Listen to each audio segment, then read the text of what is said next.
Today we'll share 5 tips for safe food storage, starting with tip number 1, first in, first out. First in, first out, of FIFO for short, is the practice of putting new food products on the back of the shelf and sliding the older products to the front. Doing so ensures that products with nearing use-by dates are consumed before they're past their prime. Our next tip is to always label and date food products. Labeling helps avoid confusion around what's fresh and what's been on the shelf for the longest.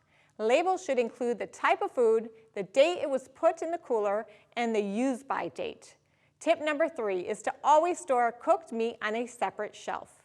We do this to avoid cross-contamination. Raw and marinating meats can leak if the food container malfunctions, contaminating anything below it. That leads us to our 4th tip. Always store food items from the top to the bottom according to their minimal internal cooking temperature. Start with the ready-to-eat food on the highest shelf, followed by seafood, the whole cuts of beef and pork, below that grounded fish and grounded meat, and finally whole and ground poultry on the bottom. If you don't have sufficient shelving, that's okay. You can keep products in a sealed NSF-approved storage container to prevent cross-contamination.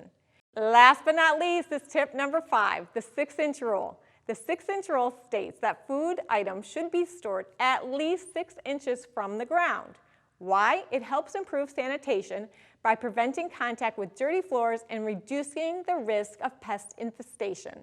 On top of that, having 6 inches of leeway beneath the shelves makes it much easier to mop up the messes and clean the floor.